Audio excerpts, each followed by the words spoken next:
For more on the global economy, CGTN correspondent Cao Qingyun recently spoke to IMF Managing Director Christine Lagarde. She asked her why she's still optimistic about growth prospects for the world. Because we have a pretty solid economic growth compared with the average global growth we had in the last decades and in the last 4 decades, actually. But I also think that the clouds on the horizon are becoming darker and are probably getting closer to us. And I think that it is still very much time to fix the roof when the sun is still shining. And there is a sense of urgency that I hope all policymakers will have to actually address those issues and prevent the further materialization of those risks that we have identified. What will be the issues that the IMF will bring to the meetings in Indonesia? There are plenty of issues to be debated. I'm certain that trade and international trade and the benefit of it will be on the agenda. I'm certain that the role of the new technologies, particularly in the financial areas, will also be on the agenda. I believe that the burden of debt, particularly on low-income countries, and how it weighs on the aspiration to development will be on the agenda as well. The typical macroeconomic stability objectives will be debated for sure, but I would think that that will give us plenty to talk about.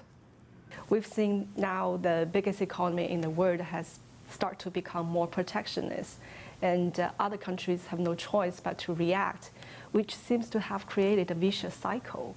What is your comment on the recently announced U.S. tariffs on $200 billion worth of Chinese goods? We have always said at the IMF that trade war, trade tariffs are not helpful globally and are likely to have negative consequences on growth. So we maintain that view, and we very much hope that reason will prevail and that all players will come to the table and will agree to improve the rules by which trade happens. Those rules have to constantly be updated. There is not enough to actually free up and facilitate the trade of services. In the old days, most of what was traded between countries was goods. And for the moment, what we are seeing is increased tariffs on goods.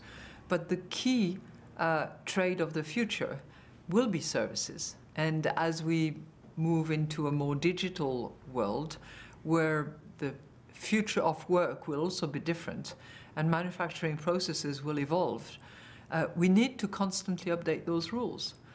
We need to make sure that there is level playing field, that there is proper competition and not unfair competition between players. Everybody needs to look at those issues, but it needs to be done together. That's really what we will continue to argue as a case for more international trade, more openness, and more benefits. What can be done to bring US and China back to the negotiation table? I was Secretary of Trade for France for 2 years, and reaching agreement is a difficult thing because of the rules that are currently in place. Nothing is agreed until everything is agreed.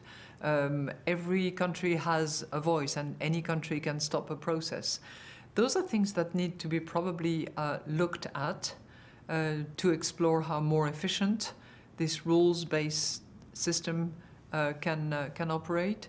And I certainly hope that a dialogue can be engaged at the highest level, which is often where the impulse is given, but also in the technical departments that are familiar with all those issues, so that they can develop and implement the impulse given at the top.